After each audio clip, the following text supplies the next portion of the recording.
अच्छे लोगों के साथ हमेशा बुरा क्यों होता है? गीता में श्री कृष्ण ने दिया है अर्जुन को इसका जवाब। श्री कृष्ण ने अर्जुन को जवाब देते हुए समझाई है, ये बात लोगों को उनके कर्मों का फल हमेशा मिलता है। गीता सार।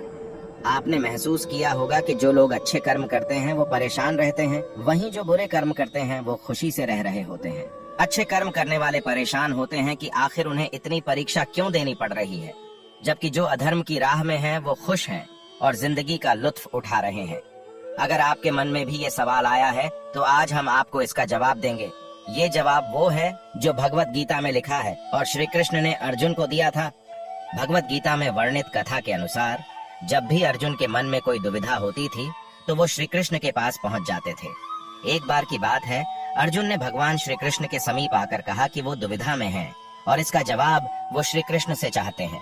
श्री कृष्ण ने पूछा कि क्या सवाल है।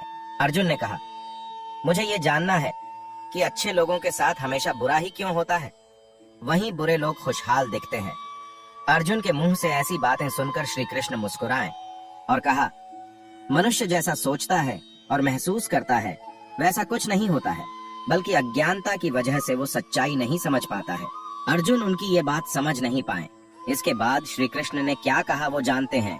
श्री कृष्ण ने अर्जुन से कहा, पार्थ, मैं तुम्हें एक कथा सुनाता हूँ, उसे सुनकर तुम समझ जाओगे कि हर प्राणी को उसके कर्म के हिसाब से ही फल मिलता है। प्रकृति हर किसी को अपनी राह चुनने का मौका देती है। अब वो मनुष्य की इच्छा पर निर्भर करता है कि उसे धर्म की राह चुननी है या अधर्म की। कथा शुरू करते हुए श्री कृष्ण ने कहा, एक नगर में दो पुरुष रहा करते थे। एक पुरुष व्यापारी था जिसके जीवन में धर्म की बहुत महत्ता थी। वो पूजा पाठ में यकीन रखता था। वो हर रोज मंदिर जाता था और दान धर्म भी करता था और हर रोज भगवान की पूजा करता था। वहीं दूसरा पुरुष बिल्कुल विपरीत था।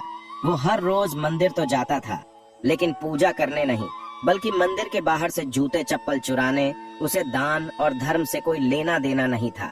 समय बीतता गया और एक दिन बहुत जोर की बारिश हो रही थी।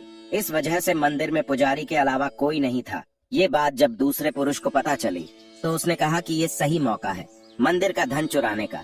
पंडित से नजर बचाकर उसने मंदिर का सारा धन चुरा लिया। उसी समय धर्म कर्म में विश्वास रखने वाला व्यक्ति भी मंदिर पहुंचा। दुर्भाग्य से मंदिर के पुजारी ने उसे ही चोर समझ लिया और चिल्लाने लगे।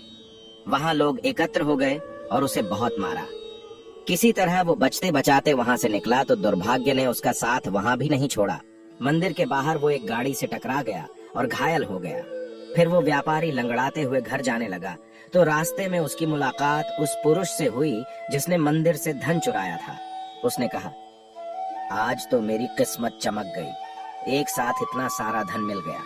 ये सब देखकर उसे बहुत बुरा लगा और उसने अपने घर से भगवान की सारी तस्वीरें निकाल दी। कुछ सालों बाद दोनों पुरुषों की मृत्यु हो गई।